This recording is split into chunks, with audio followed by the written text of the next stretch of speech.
Hello and welcome to another episode of Street Rod Gym, number 7. So, we're getting very close. I'm actually in the middle of doing my fabrication panels and doing some shark hide, and I figured I'd kick back here and throw down another update video since a lot of things have happened since. And we're getting really close to finishing this car. We have the fabrication done. Now I'm just polishing and shark hiding and sealing everything up, and then we're going to put that on the car.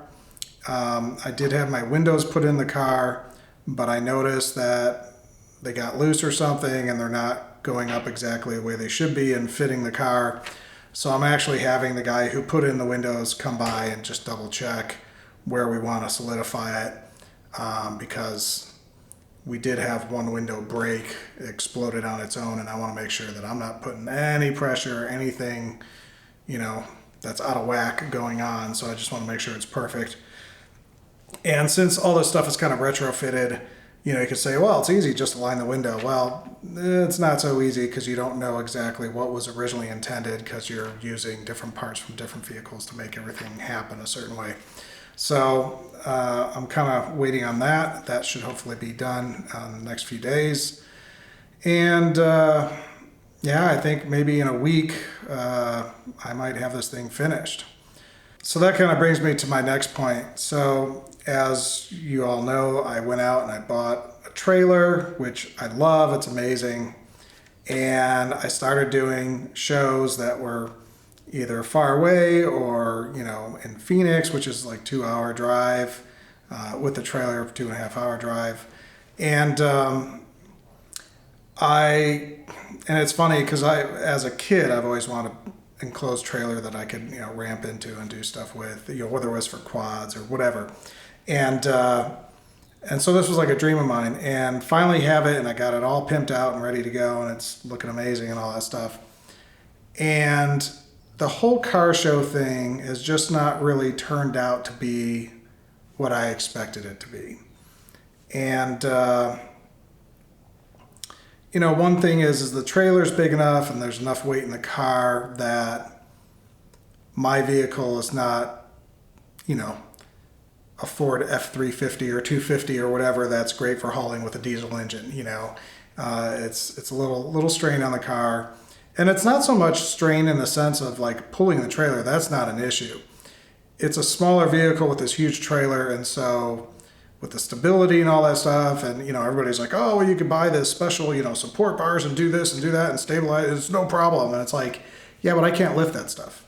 And I have nowhere to store that stuff. And I have nowhere, and it like, with the disabilities I have, it just becomes everything becomes magnified and a bigger issue for me. So, anyways, we went up to some car shows. I had to get my neighbor to help me, get the car, go up with me. And, these are national car shows that should have their system down. And, I show up for judging and they're like, oh, judging was yesterday. I'm like, what? Like, I'm traveling from out of town and that's not in your information that I read. It's not ever told to me over the phone. Like, you know what I mean? It's just like, it's really weird that, now that I've been to a few car shows, all of them have been kind of like that, where it's just it's not a fine-tuned machine, and it's not a fine-tuned published machine. It's more of just cars and coffee that you pay to go to. We'll put it that way. Now, I enjoy cars and coffee because I pull up in my car and I talk to people and I don't have to pay $60 or $80. I don't have to trailer the car. And I have no expectations. And so I'm happy when I'm there.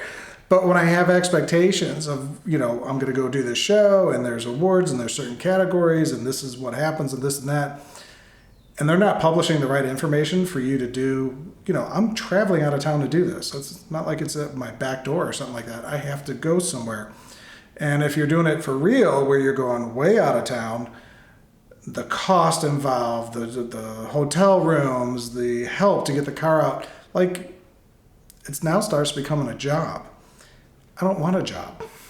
I already have too many jobs. And so that it's kind of changed my mind. And so I'm no longer interested in doing that. And I haven't seen that Factory 5 themselves has brought back the Huntington Beach show. I could be wrong about that, but I don't see anything about it. I don't see anything scheduled. And that was kind of a big deal for me. Like, if I don't do any other show in the world, I'd like to at least bring my car to that one. I think it'd be a great one for me. You know, Factory 5 people have been watching my channel. I'd like to, you know, take my car to a Factory 5 show. But it doesn't seem like that exists. And I wouldn't be able to make it over any of the hills to get there to California, because there's one major hill between Arizona and California that there's just no way my vehicle would do.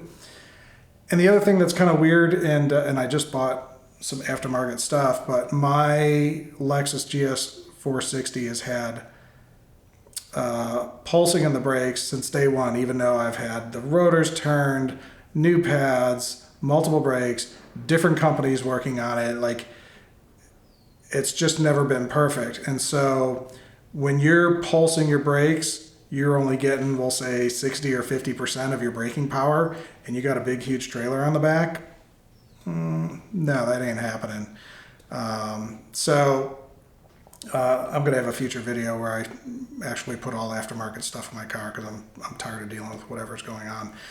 So in any case, all these things have kind of added up to where I'm not going to be, you know, this is not going to be a trailer queen and do the shows for a year circuit as I was talking about. That was definitely a pipe dream that I have changed course. I am no longer interested in. So I'm going to put the trailer up for sale, and that will help fund the 66 van. And the 66 van is being queued up, if you will. But I'm definitely doing a work smarter, not harder thing. And so I'm getting all my ducks in a row to where I could get this thing just dialed in and busted out. Now, how fast does that mean? I don't know. I thought my car was going to take 2 years. Of course, the world changed in the middle of it. Tech support disappeared. Took forever to get people to do certain things on the car. But so that, you know, ended up being 4 years when it was supposed to be 2. So I'm kind of saying that it's going to be 2 years max, which means hopefully, you know, if it went really quick, it would be like a year to bust out the main part of it, all the body work and all that stuff.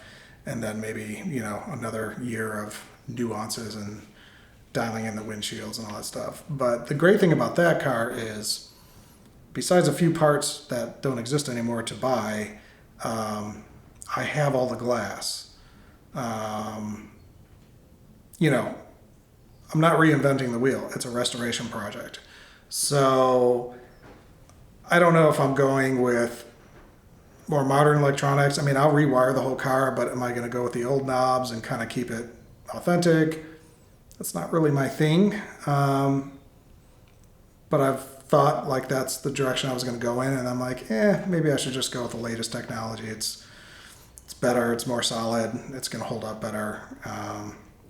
So I haven't made that decision yet, and I think that decision might not be made until I'm actually building extra dash pieces and extending the doghouse of the engine, and fabrication is actually going on. And I think that's when the pictures are really going to be shown up. When the car gets disassembled in that range, that will kind of let me know, you know, it will become clear, you know, as a default as I'm just doing it. So instead of like guessing what I think it's going to be. So, and on that note, when it comes to shows, you know, I have gotten some messages from people like, hey, you're interested in coming out to the show back east and stuff like that. And, you know, I'm really sorry to disappoint people, but my job schedule, I don't have a vehicle. I'm not retired. I'm anything but retired. And it's just not happening. So I apologize to people, because I really did want to go out and meet a lot of people and, you know, have people, you know, come out and see the car and stuff like that. But the few car shows that I've been to, you know, no one has shown up to. It's, you know, no one from the channel is, you know, viewers from the channel has shown up to it. So, you know, my regular life schedule, and of course my disabilities and my rehab that I'm going through, has just been the most brutal thing ever. So, so on that note, And, you know, the other thing that's funny is, you know, I've made like, you know, t-shirts like this. I've gone, I got these really cool, I call them plaques. They're not plaques. It's like a laminated, two laminated, like 11 by 19 car posters. You know, like people used to put the billboards in front of their cars and all that stuff. Well, I was like, man, I got to do one of these things. But the problem is you put it up to your car and someone, you know, knocks into it, or Arizona's pretty windy, so, you know, wind blows it over, smashes into the car. Like, can't do that. So I came up with this idea, taking like these laminates that are in full color, has the girl from the video in it coming out of the black and the fog when she's walking slow-mo on the streets. If you haven't seen the music video, definitely go back a few videos and check it out. And I have her on there, and then it has all the stats of the car. And I put these QR codes on the sheet, and you know, I'm sitting there for multiple car shows watching everybody look at the car, and this audience doesn't know what a QR code is. They have no idea what a QR code is. Not one person has scanned these codes. So, you know, I'm like doing all these special QR codes and links, and, you know, here's the Street Rod Jim channel, and here's the music video he did for this car, and here's the documentary, and here's all these different things, and not one scan. And so, like, it's just kind of funny, like, the effort I've put into stuff and see it, like, go nowhere. Just like, okay, maybe we don't do car shows anymore. So, you know, I'll do my local Cars and Coffee, and I'll still use those things and put them up on the car, because seems like there's a little bit younger crowd that goes to the Cars and Coffee, and so they know what QR codes are, and maybe I'll get more scans and stuff like that. But it's funny. I've done a lot of effort that hasn't seemed to pay off in any kind of sense. So I don't know. It's kind of funny. So the other interesting thing is you know, going back on the rehab side, and I know that I've kind of spilled some in real life stuff in the last video, Street Rod Jim Kit Car Talk number 6. And, you know, it's been many months since I've made that, and I've been going through this rehab process, and there's a net sum that is, you know, we're moving in the right direction, but the journey has just been brutal. Super brutal. Like, a wedge in your life in the way brutal. Like, I just don't know what's happening at any different time. Like, things could get crazy. And the interesting thing that has come out of this is I'm starting to exercise a little bit more. That's been challenging. But one day I was sitting in my living room, and I'm usually like mentally and physically exhausted by 5 o'clock in the afternoon. And I got done like watching a movie or something, and I'm a big media person, and so the next thing you know, it's like 8 o'clock at night, and I am wide alert awake, and I'm just like, whoa, what is this? What's going on? And from that day on, I have been fully alert. So it's almost, I don't know if it was a COVID fog. Some of my symptoms that I have are kind of similar to that just in general for the last 20 years. And so this therapy that I've been doing, like, literally, like, pulled me out of a mental coma. And at that time when it happened at 8 o'clock, I was like, well, I need to go take advantage of this and go, you know, do some research and, like, you know, do some stuff. Because I always feel like I'm falling behind because I'm never in the mood or I don't have the energy to do stuff. And so it was crazy. Within 3 days, I built 3 different computers for 3 different purposes. And if you're building computers from scratch, it's like you got the CPU and you got the motherboard, and which memory goes in the motherboard. Well, you know, what cooler goes on the CPU, and like it's this whole interchange of like 20, 30 parts that only work if they're compatible with each other. And so I built 3 different systems, and some of that is for the video computers that I use to do stuff on this channel. And I got that all figured out, like with full clarity within like a few hours. I was like, wow, that's crazy.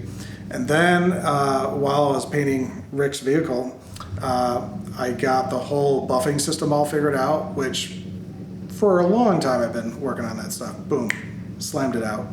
Then the spray system, because my spray system is not adequate, so I need new spray guns, maybe the cup system, all that stuff. Boom, got that all figured out. So The one positive thing that's been going on for me personally is that my brain has been turned back on.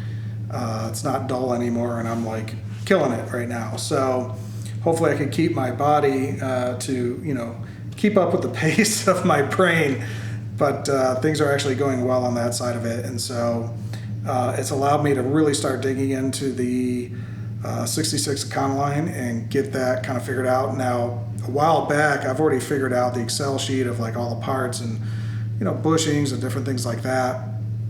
But now we're like really dialing in and having meetings about other car guys I'll bring into the fold and say, okay, here's what I'm doing.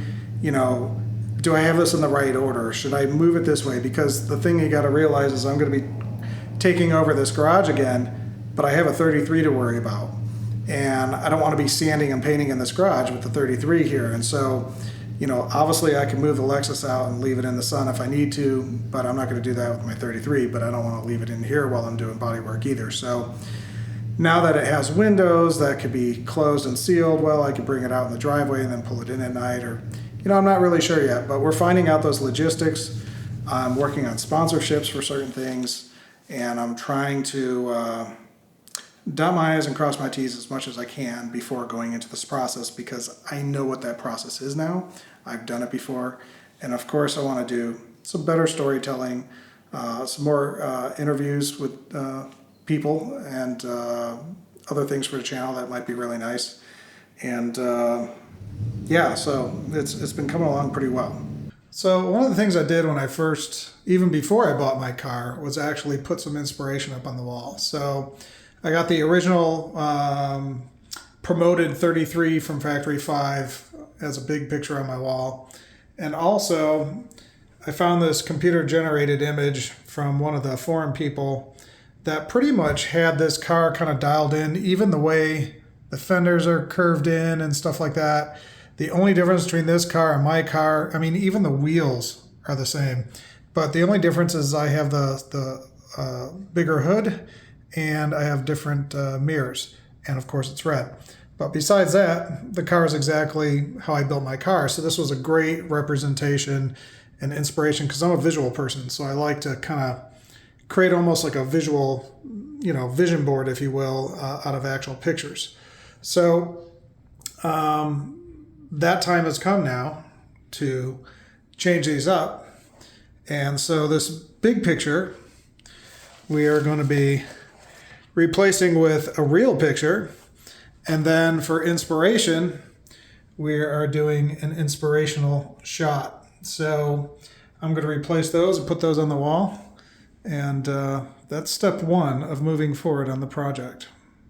All right, so now we have the amazing photography of my buddy Joe and some inspiration of what we're going to do to the van. So this kind of starts the whole process off. Very happy about that. So speaking about photography, I want to show you some of the shots that we got when we were out, when I was pushing my car because the battery was dead, as we're waiting for the sun to go down, which is pretty crazy. But this is where some of the shots came from for the poster that I made. And, all sorts of different takes. And you could see, like, depending on how you focus, like, see how the windshield's really clear there? Or you could go like this and have the windshield not clear. So there's a lot of different things you could do with how you adjust the lens to come through with the clarity in the picture. So again, we were kind of running out of light, and we try to do the best we can, just popping off pictures. One thing that's nice about this picture, you could actually see the Factory 5 logo in the picture, which is kind of interesting. And you could also get the sense of the tilt that I was saying, that when the car died, we had to really push it uphill. You get an idea there of what that is. It's pretty brutal. We got the serious look, the contemplating look. We got the shirt from the music video. And all sorts of different shots.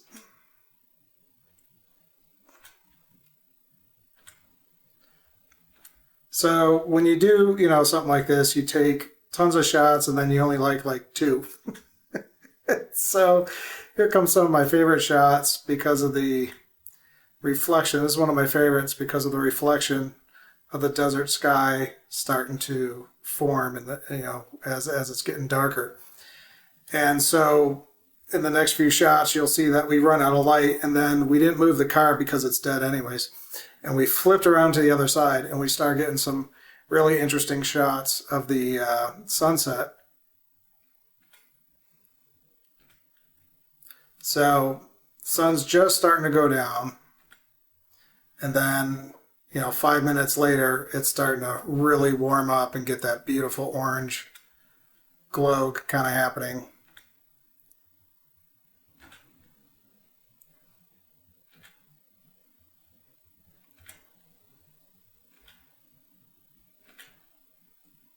And these shots are really tough to do because you have lighting to light me up while it's pitch black out, while not ruining the sunset behind. And so it's kind of difficult to do that. In fact, you'd probably want to take a few shots, a few different days. But the other thing I wanted to show you was when we first started,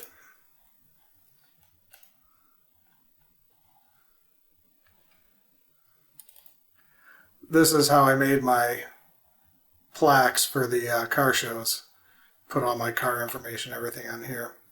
But when we first started, not only was there like shedded snake skin off to the side here, right by the car, but a desert tortoise. Now, desert tortoise is, in my book, this is the second one I've ever seen in my life, and I've been hiking and ATVing and all that kind of stuff, pretty much my whole life. And so this guy kind of came across the road while we were setting up. And bizarrely enough, here he is crossing the road. And then a block down is about 6 or 7 javelina. You can see one there, and one there. We're crossing the road at the same time. So I got snake skins, I got turtles, I got javelina. Like, it was kind of crazy as we're out there shooting. But these guys, I don't know how rare they are, but to actually see them is pretty rare. So, in fact, the other one I saw was in a dry riverbed while I was hiking deep in. We weren't deep in. We were in the cul-de-sac of a neighborhood that didn't have houses on it yet. So I was kind of surprised to see this guy.